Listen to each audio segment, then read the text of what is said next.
Bonjour, chers internautes, que répondez-vous à la question suivante? Pensez-vous que la justice gabonaise devrait alourdir certaines peines quand on voit la gravité et la violence avec lesquelles ceux-ci ont été commis, mais aussi au vu de l'insécurité grandissante de notre société? Moi, je pense qu'elle doit être revue parce que les jeunes là, quand ils sont dans leur quartier, ils ont la grosse tête. Genre, pour eux, aller en prison, c'est déjà normal. Donc genre, ils peuvent te dire, par exemple, quand ils ont un conflit avec quelqu'un, ils menacent que genre, moi, je suis allé, bon, je vais dire ça en langue. Oh, gata, 7 fois, je n'ai plus peur, même si je retourne, je vais tout ressortir. Du coup, c'est une habitude pour eux. C'est mieux s'ils pouvaient remettre la peine de mort quand même. Pour certains, hein, ceux qui font genre les crimes de tuer là, pour ceux qui volent là, d'abord bien rester, on doit me les frapper là-bas parce que c'est pas normal à chaque fois. En fait, c'est l'habitude. Ça dépend des peines, ça dépend du crime commis, ça dépend du délit qui a été commis. Je pense qu'il faut alourdir certaines peines, mais en même temps, est-ce qu'il suffit d'alourdir les peines pour qu'il n'y ait plus de crimes? La peine de mort aux États-Unis est pratiquée dans la plupart des États. Est-ce que ça a empêché les gens de commettre des crimes? Il y a toujours des crimes qui sont commis aux États-Unis, qui sont perpétrés régulièrement aux États-Unis, et pourtant il y a la peine de mort. Il faut d'autres mesures. Qu'est-ce qui pousse les gens à commettre des crimes? Pour les petits délits, les vols, les petits... bon, c'est pas mort d'homme.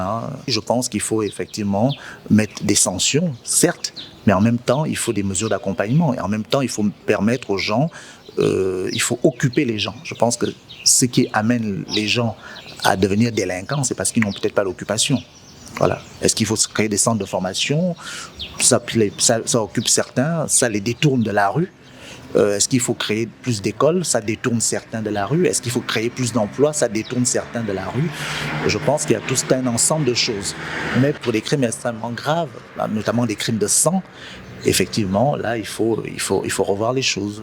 Les personnes hors la loi, c'est qui ont posé des actions dans la société et qui n'ont pas pu les respecter. Une fois qu'ils ont été arrêtés par les forces de maintien de l'ordre et qu'ils sortent de là, ils se mettent à reproduire les mêmes actions ou encore les mêmes actes au sein de la société. Je trouve tout simplement qu'ils n'ont pas été assez vraiment châtiés là-bas.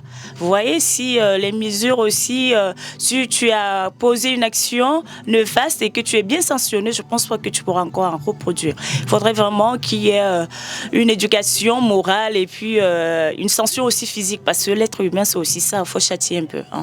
Ça doit être revu parce que déjà les jeunes d'aujourd'hui n'ont plus peur de la prison parce qu'ils se disent qu'en prison, au fait, il n'y a pas vraiment une sanction qui est vraiment à eux.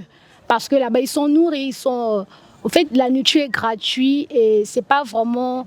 Voilà, donc j'aimerais que ces prisonniers, au fait, ils puissent subir, comme je pense par exemple le cas des tueurs. Lorsqu'ils tuent l'enfant de quelqu'un, ils n'ont pas le sentiment.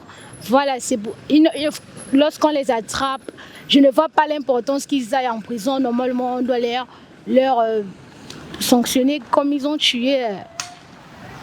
Voilà. Pour certains, la prison à perpétuité, alors que pour d'autres, la peine de mort devrait refaire surface dans notre société quand on voit ces crimes odieux commis par des jeunes compatriotes sur leurs semblables et que surtout, la justice semble ne pas les punir à la juste valeur de leurs actions. Merci d'avoir répondu à la question du jour et n'oubliez pas de rester connecté sur Newsline.